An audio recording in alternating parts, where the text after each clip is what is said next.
అందరికీ నమస్తే. ఆంధ్రప్రభ ఛానల్‌కి స్వాగతం. సో మనతో పాటు సీనియర్ ఫిల్మ్ జర్నలిస్ట్ అయినటువంటి నారాయణ రాజ్ సార్ ఉన్నారు. నమస్తే సార్. నమస్తే.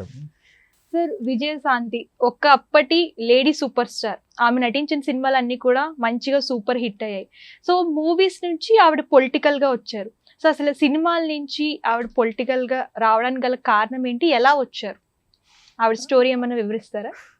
యాక్చువల్గా సౌత్ ఇండియా హీరోయిన్స్లో లేడీ సూపర్ స్టార్ అనే పదం చాలా తక్కువ మందికే వాడతారు.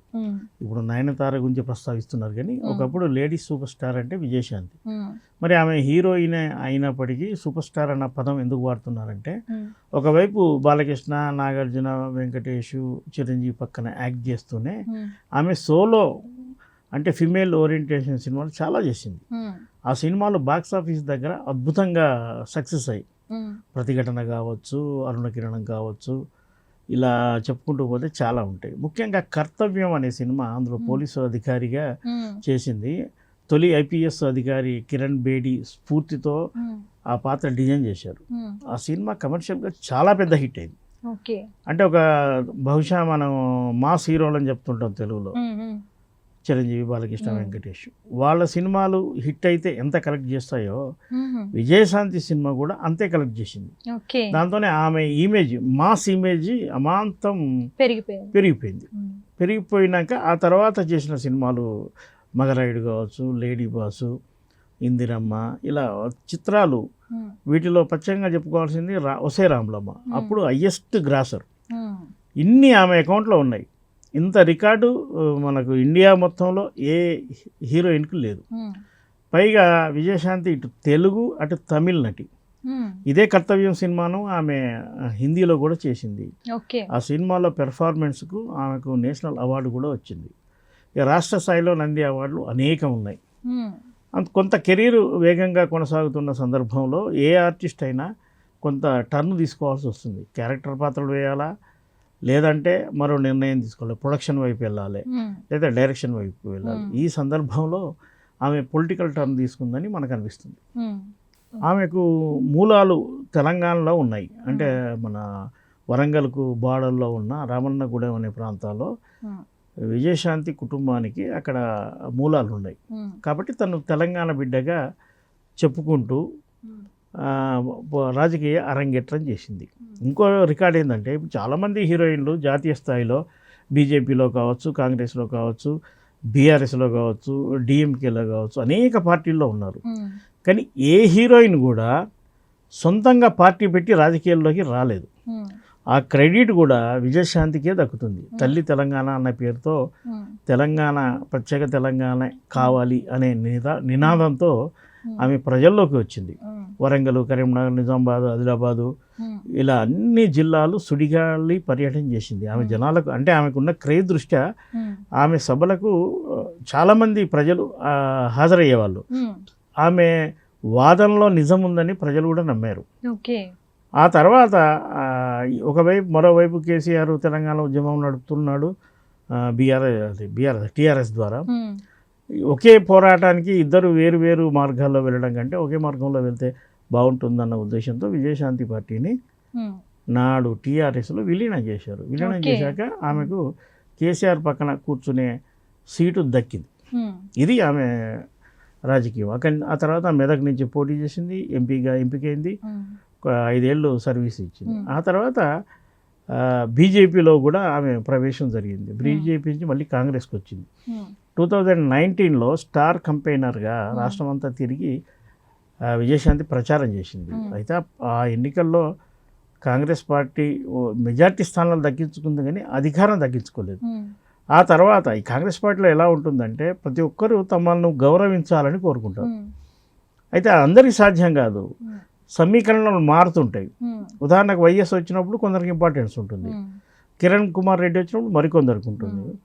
అలాగే ఇప్పుడు అధికారం లేని చోట పిసిసి ప్రెసిడెంట్లు ఉంటారు.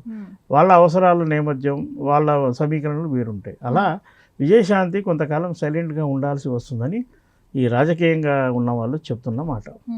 అయితే తను బహిరంగంగా రాజకీయాల్లో ఉంది, సినిమాలకు కొంత దూరమైంది. ఈ నేపథ్యంలో తన భవిష్యత్తు తను డిజైన్ చేసుకోవాలి. కాబట్టి కాంగ్రెస్ పార్టీలో చేరే సందర్భంలో అప్పటి ఏఐసిసి అధ్యక్షుడు ఖర్గే ద్వారా ఒక హామీ పొందినట్టుగా ప్రచారం జరుగుతుంది.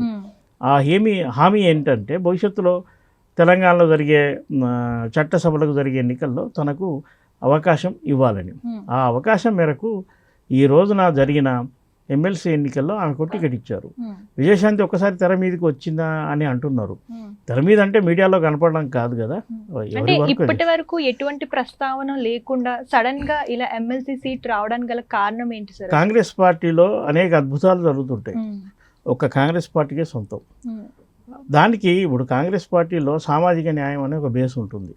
ప్రస్తుతం తెలంగాణలో బీసీ అనే నినాదం భారీగా జరుగుతుంది. ఈ మధ్య సర్వే కూడా చేశారు, రిజర్వేషన్లు పెట్టాలని. ఆ బీసీ క్యాండిడేటు, మహిళా క్యాండిడేటు, ఒక ఫిల్మ్ యాక్ట్రెస్, ఈ మూడు విజయశాంతికి ప్లస్ అవుతాయి. భవిష్యత్తులో అంటే రేపు తమిళనాడులో కానీ ఉత్తరాదిలో కూడా ఎన్నికలు జరిగినప్పుడు కాంగ్రెస్ పార్టీ తరఫున స్టార్ కంపెయినర్ కావాలి. ఫిల్మ్ యాక్ట్రెస్ అయితే కొద్దిగా జనాలను అట్రాక్ట్ చేస్తుందన్న ఉద్దేశం వాళ్ళకు ఉంటుంది. ఆ ఉద్దేశంతో విజయశాంతికి తగిన సమయంలో తగిన గుర్తింపు ఇచ్చారని భావించవచ్చు. అంటే ఇప్పుడు మూవీస్ లో ఎలా లేడీ సూపర్ స్టార్ అయిందో అలాగే పొలిటికల్ గా కూడా అలా లేడీ సూపర్ స్టార్ అవుతుంది అంటారా సార్? సినిమాలో పట్టుదల ఉందా? సినిమాలు ఇండివిజువల్ అయితే సినిమా రంగంలో, రాజకీయ రంగంలో భవిష్యత్తు ఎలా ఉంటుందని ఎవరు గెస్ చేయలేరు.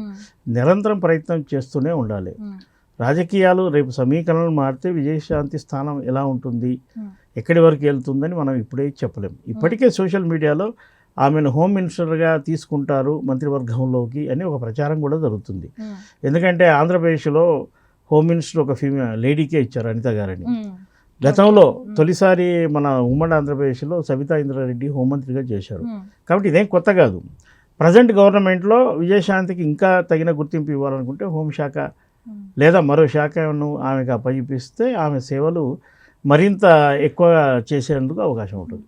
అంటే ఇప్పుడు పొలిటికల్గా అంటే చాలా కాలం నుంచి మూవీస్ అనేవి తగ్గించారు కదా, మహేష్ బాబుతో రీసెంట్గా చేశారు. సో పొలిటికల్గా అలాగే మూవీస్లో కూడా చేస్తారంటారా ఫ్యూచర్లో? రెండు బ్యాలెన్స్ చేస్తారంటారా? పొలిటికల్గా ఉన్నవాళ్ళు లేదా కేంద్ర రాష్ట్ర మంత్రులుగా ఉన్నవాళ్ళు కూడా సినిమాల్లో నటించవచ్చు. దానికి ఆ నిబంధనలు పర్మిట్ చేస్తున్నాయి. ఉదాహరణకు కృష్ణరాజు గారు కేంద్ర మంత్రిగా ఉన్నప్పుడే 1-2 సినిమాలు చేశారు.